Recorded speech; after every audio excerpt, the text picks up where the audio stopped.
గత ప్రభుత్వం 10 ఏళ్ల ప్రభుత్వంలో ఉద్యోగాలు లేవని మీరు వాపోతున్నారు. ఈ సంవత్సరం అవుతుంది ఈ ప్రభుత్వం వచ్చి, దీని యొక్క ఉద్దేశం చెప్పండి మీరు. గత ప్రభుత్వం తెలంగాణ సాధించుకున్న తర్వాత 10 సంవత్సరాల పాటు ఇక ఇస్తాము అగవిస్తామని చెప్పేసి కళాకారులకు తెడ్డు చూపించడం జరిగింది. యాక్చువల్లీ ఇక రేపిస్తామని చెప్పేసి మాపిస్తామని చెప్పేసి తీరా 2015లో తెలంగాణ సంస్కృత సారథిని ఏర్పాటు చేసేసి తనకు సంబంధించిన వాళ్ళకి తన భజన చేసే వాళ్ళకి ఎవరైతే వాళ్ళ భజన చేసుకునే వాళ్ళు ఉంటారో వాళ్ళకి ఉద్యోగాలు ఇవ్వడం జరిగింది. దాదాపు 550 మంది కళాకారులు ఉంటే అందులో 200 మంది కళాకారులు ఫేక్ కళాకారులు, డాన్స్ చేసేటోళ్ళు, డబ్బింగ్ కళాకారులు మాత్రం తీసుకొని అసలైన కళాకారులకు అన్యాయం చేసింది టీఆర్ఎస్ ప్రభుత్వం. అయితే ఆ ప్రభుత్వాన్ని గద్దెదించడానికి కళాకారులు కాళ్ళ గజ్జలు కట్టుకొని ఊరు పల్లె పల్లె తిరిగి పాటలో పాటమై ఆటల్లో రాగమైపోయి ప్రతి పల్లె తిరిగి కాంగ్రెస్ ప్రభుత్వాన్ని గద్దెనెక్కించి టీఆర్ఎస్ ప్రభుత్వాన్ని గద్దెదించింది. గత సంవత్సర కాలంగా మేము కూడా ఈ యొక్క కాంగ్రెస్ ప్రభుత్వానికి వినతులు కూడా ఇవ్వడం జరిగింది.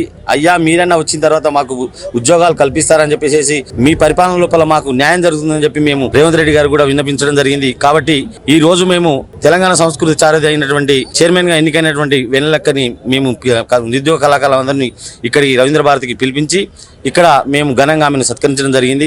ఇప్పుడు మేము రాష్ట్ర ప్రభుత్వాన్ని కోరడం ఏమైతుందంటే దాదాపు 1000 మంది కళాకారులు ఈ రోజు బజార్న పడ్డారు. తినడానికి తిండి లేదు, ఉండడానికి ఇల్లు లేదు. అయినా కానీ ఎంతో కొద్ది ఆశతోటి కొన ఊపుతో ఉన్నటువంటి కళాకారులు ఖచ్చితంగా తెలంగాణ ప్రభుత్వం, కాంగ్రెస్ ప్రభుత్వం, సోనియమ్మ ప్రభుత్వం నిరుద్యోగ కళాకారులు ఉద్యోగాలు కల్పించేసేసి వాళ్ళ జీవితాలలో వెలుగులు నింపాలని చెప్పేసి ఇక్కడ నుంచి మేము విన్నవించుకోవడం జరుగుతుంది. ఓకే, అంటే ఎన్ని సంవత్సరాల నుంచి ఈ ఉద్యమాన్ని మీరు చేపట్టారు? యాక్చువల్లీ 2014లో ఈ కొత్త ప్రభుత్వం ఏర్పడిన తర్వాత, టీఆర్ఎస్ ప్రభుత్వం ఏర్పడిన తర్వాత దుక్కాల ధూమ్ధాం పేరు మీద 2015లో మేము ఒక సంఘాన్ని ఏర్పాటు చేసి అప్పటి నుంచి కొనసాగింపుగా ఇప్పటి వరకు కూడా ఉద్యమాలు చేస్తానే ఉన్నాం. కానీ ఇప్పటి వరకు ప్రభుత్వం నుంచి ఎటువంటి స్పందన లేదు. ఈ కొత్త ప్రభుత్వం అన్న స్పందిస్తుందని ఆశాభావం వ్యక్తం చేస్తా ఉన్నాం. అంటే గత ప్రభుత్వం ఉంది కాబట్టి అప్పుడు మీరు ఎవరిని కలవలేదా?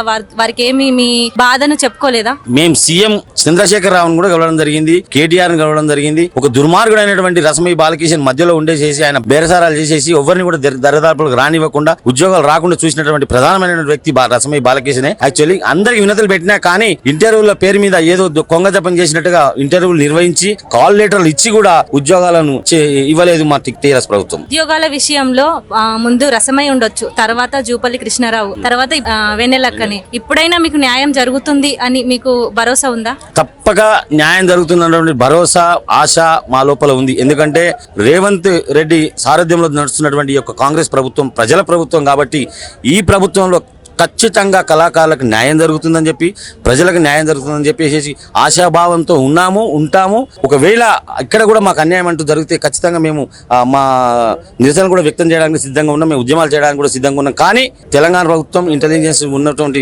ఇన్ఫర్మేషన్ ప్రకారంగా ఖచ్చితంగా మా ఉద్యోగాలు కల్పిస్తుందని ఆశాభావం ఉంది మాకు. Thank you sir. మీ యొక్క బాధని మేము కూడా మా మీడియా ద్వారా తప్పకుండా మేము ప్రభుత్వం చేరేలాగా చేస్తాము.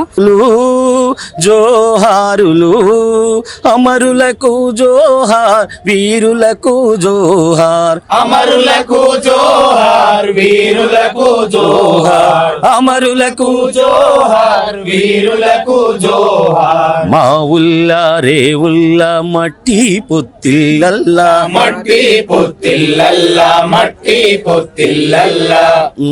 వెన్నీటా దీపాల వెలుగులైనోళ్లకు, వెలుగులైనోళ్లకు, వెలుగులైనోళ్లకు.